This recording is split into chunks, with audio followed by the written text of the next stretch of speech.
What's the number one concern of travellers in 2025? Safety, maybe? Well, it should be digital safety. And if you're not worried about it, let me tell you why you should be. Scamming activity always increases around the holiday period, when people are more excited and less cautious. Don't get me wrong, I'm not trying to add to your list of anxieties. I just want you to understand what's going on out there, because having knowledge is your best defense. Hi, I'm Justine, the nerdy half, and I'm here today to talk to you about digital scams. And so I've come as far away from the digital world as I could possibly get and immersed myself in the nature of the beautiful Quarry Gardens in Whangarei. I'm guessing you're an experienced traveller and you're probably digital friendly.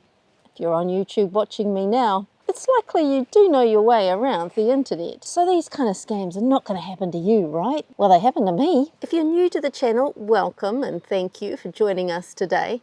If you've been here for a while, then you will have met my husband, Daryl. He used to join me often in the videos, but we soon discovered that YouTube is not the life for him. But between the two of us, we have had decades of experience traveling, many different parts of the world, and we've both worked online. So we thought we understood how the internet operates. But this is the thing, it's more than just knowing. There's an emotional element involved too. And that's how we fell into the trap. You see, Daryl and I actually met overseas in Germany during COVID times, and we started planning a wedding for as soon as the COVID restrictions lifted. And it was going to be the first time that all of our families had actually met each other. So we were looking for somewhere beautiful where we could all meet and spend a week together. We picked Spain because it's Spain.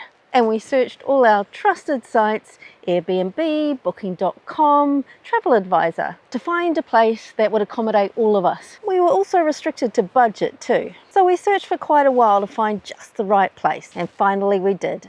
Beautiful spot in Spain, big enough for all of us, close to the beach, and had great reviews on TripAdvisor. Ticked all the boxes.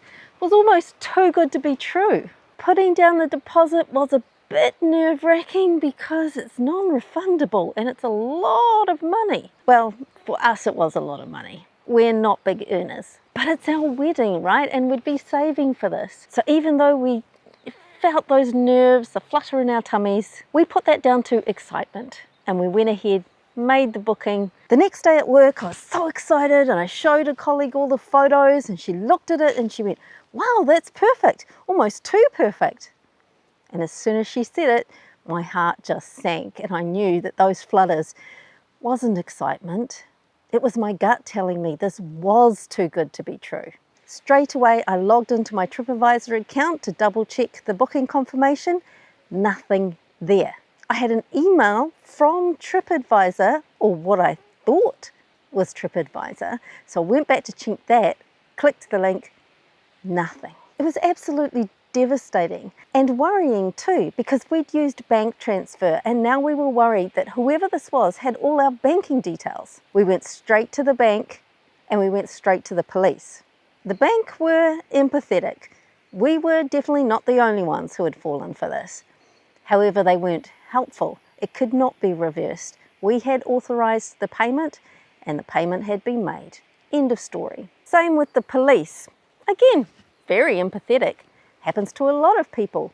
Fill out this form and we'll add it to the list. Never heard from them again. We were absolutely devastated. And not just because that was a large chunk of our wedding money, but because it was embarrassing to think that we'd fallen for that. It was horrible having to tell our family and our friends. I mean, they must have thought we were stupid. Well, that's the kind of victim blaming that lets these scammers get away with it. Because if you don't share your stories, and you see yourself as the one at fault, it just leaves everybody else open to the risks as well. So that's why I'm sharing it with you today, because I don't want you to fall into that trap. It's not fun.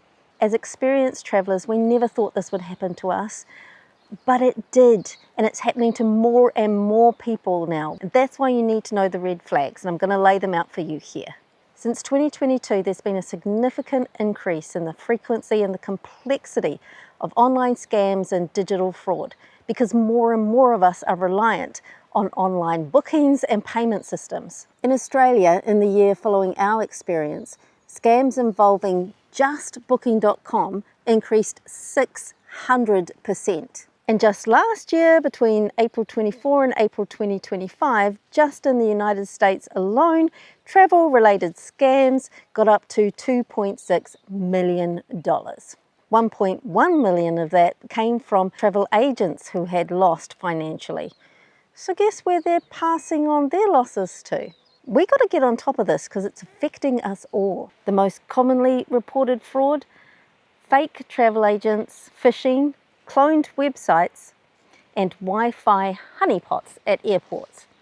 Let me talk you through all of those. Once we understand how these scams work, it's going to be a little bit easier to spot them. First up, fake websites. Now we're talking about some sophisticated looking stuff here, and with AI especially, scammers can create more realistic, more sophisticated scams. Today's fake websites look incredibly professional and they're hard to recognize from the real thing. That's what happened to us. We honestly thought we were on the TripAdvisor website when we made our booking. It had the logo, it had the professional look and feel, it had the security questions and the capture. The photos looked like photos we'd seen on other listings, and the reviews sounded fantastic. But after we realized what had happened and we went back and double checked, we could see there were some tiny little discrepancies there that we had maybe missed or overlooked or just hadn't noticed in the excitement. One red flag: too many positive reviews and generic or flowery language. Just really read all the reviews carefully. Are you sure they're not AI written?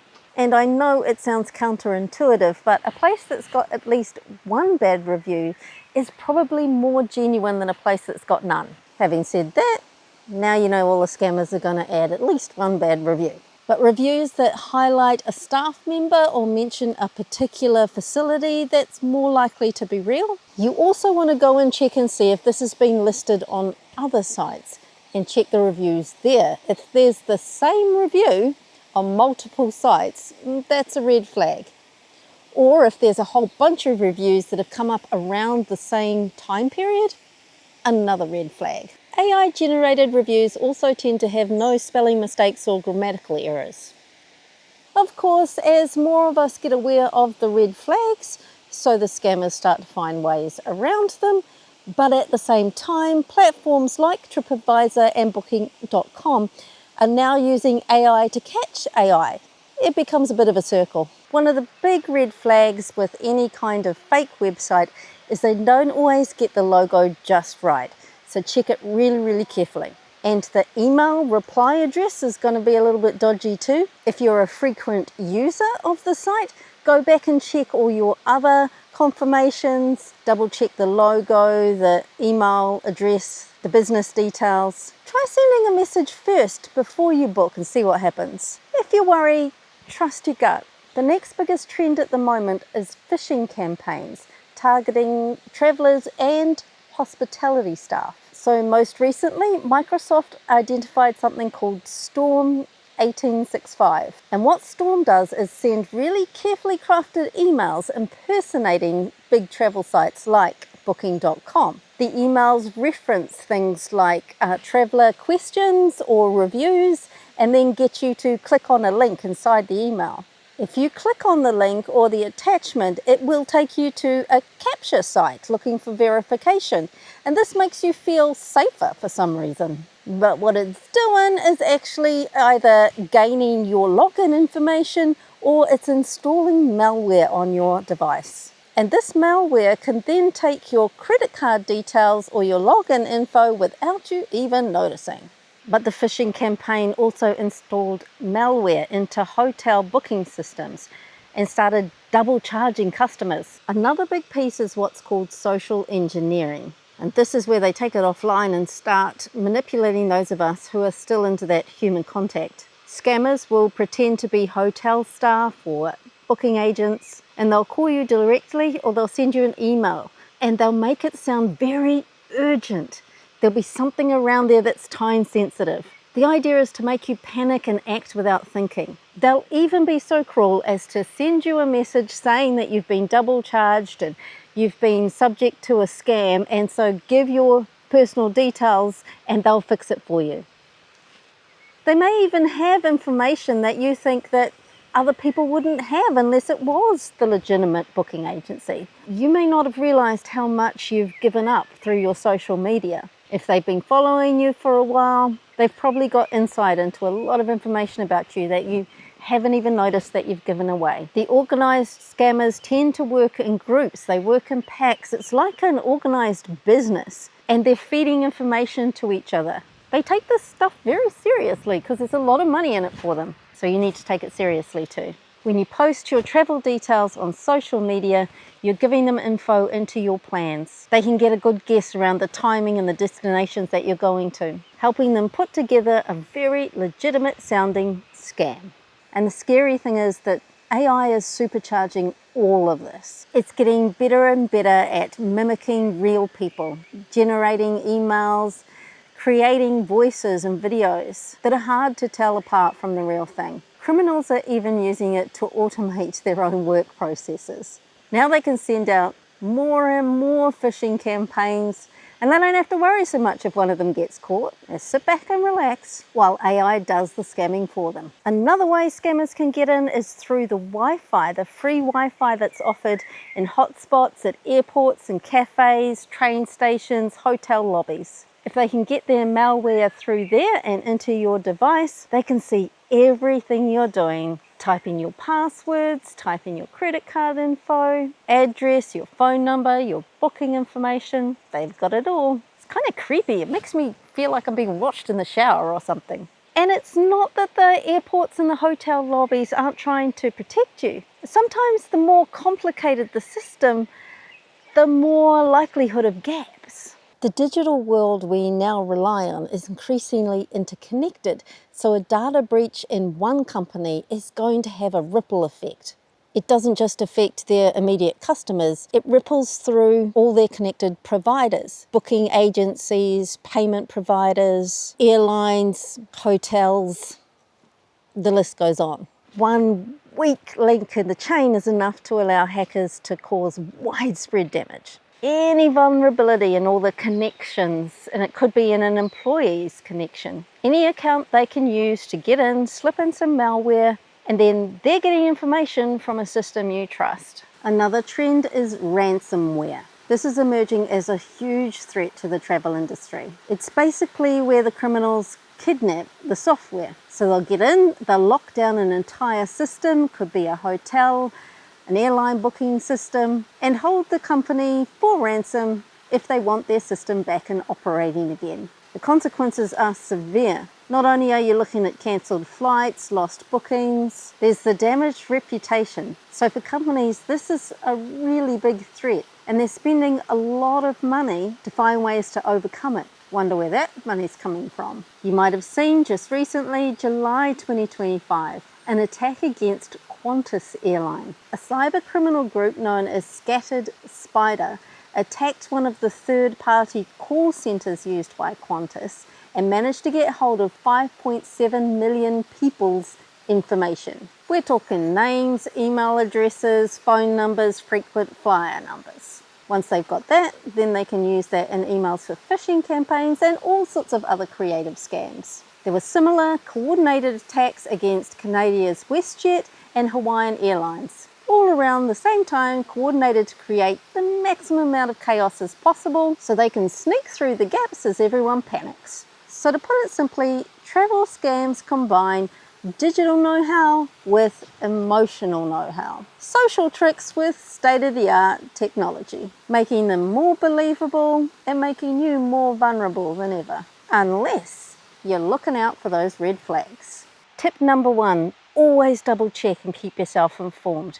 Use sites like Trustpilot or BBB Better Business Bureau. I've put the link in the description below. They will keep you updated on the latest happenings. They give scam reports and warnings. You can also check government sites. If you're going to a country you're unsure of, a lot of the government sites will list scams and things that travellers need to be aware of. Number 2, slow down. That sense of urgency or excitement is exactly what the scammers are after. If you're finding things like urgent, act now are words that are triggering you to act, but you are feeling unsure, get somebody else to look at it for you. Someone who's a little bit removed from the situation and going to be objective. If someone's calling you on the phone, just tell them, look, I can't speak right now. Please give me your name, and then call up the legitimate site customer services and report what is happening. They'll soon be able to tell you if it's legit or not. Another tip, get to know your bank or your credit card's protection services so that you know which one is best for you to use online, and you know what to do if you've paid for something and you suspect it might have been a fraud. Most banks will have services where you can freeze your card. A lot of it you can freeze it straight away on the app and then unfreeze it just as easily when you're feeling safe again. But check this out so you know in advance, and use the payment method that's going to provide you the most security. You need to act swiftly, so if you already know what the process is, you can straight away enact it. Going to save you some sleepless nights. Keep an eye on travel warnings and just basically keep yourself updated. When you're researching for a holiday, don't just look for the weather or the activities. Keep an eye out for what kind of scamming or fraudulent activities have been happening too. A lot of government websites have this information, but I'm also going to keep you updated. So if you haven't subscribed now, make sure you hit subscribe and the notifications bell, and keep your eye on my community. This is something I really am going to be looking out for. I do not want this happening to any of my subscribers because I know how awful it is. So anything I hear of, I'm going to note that in the community. So make sure you keep updated there too. Which leads me to the biggest and best thing you can do, which is talk about it. I know it's embarrassing. Get over it. Help the rest of us. Share your experiences. By staying silent, you're letting your pride let the scammers get away with more. No victim shaming, please, and that includes self-talk. We're not the ones that are the dickheads in this scenario. Wait, am I allowed to say that on YouTube? Remember, the scammers are relying on your emotions for you to make the bad calls. And that includes hiding it when it's happened. So your best armor is a calm, skeptical mindset and a little bit of humility when things do go wrong. Because if we help each other out, it's not going to be all doom and gloom. There's a lot happening behind the scenes to make travel safer, not just physically, but digitally too. Governments are stepping up their game. They're not just enforcing better security systems, but they're also enforcing bigger punishments. And they're starting to work together to collaborate internationally to plug up all those gaps that the bad guys keep sneaking through. And on the tech side, AI is helping out the good guys as well. Companies are starting to use AI to find AI scams by looking for patterns in any kind of unusual activity and flagging it as early as possible. For them, they can see the economic benefit of looking after their customers, so they are doing their best. They're more likely to jump on things as soon as you report them and communicate it widely with all their customers. But really, it is still up to us to keep an eye on the ball and keep each other informed. I know we're the victims and we shouldn't have to do all the hard work, but in the reality, it's going to be us it comes back to in the end. We're going to have to pick up the cost of companies trying to protect themselves and protect us. So let's do our bit. Keep a close eye on all of your accounts. And as soon as you notice something, report it immediately. Share your stories with everyone you know and keep yourself informed. I cannot say it enough. If you've had similar experiences, please share them with all of us in the comments below, or if you've got any really good tips on keeping yourself safe. And most importantly, don't let it put you off. Don't let them win. Since our incident and our loss 2 or 3 years ago now, it definitely hasn't stopped us traveling. It's made us more cautious, but it has not stopped us traveling.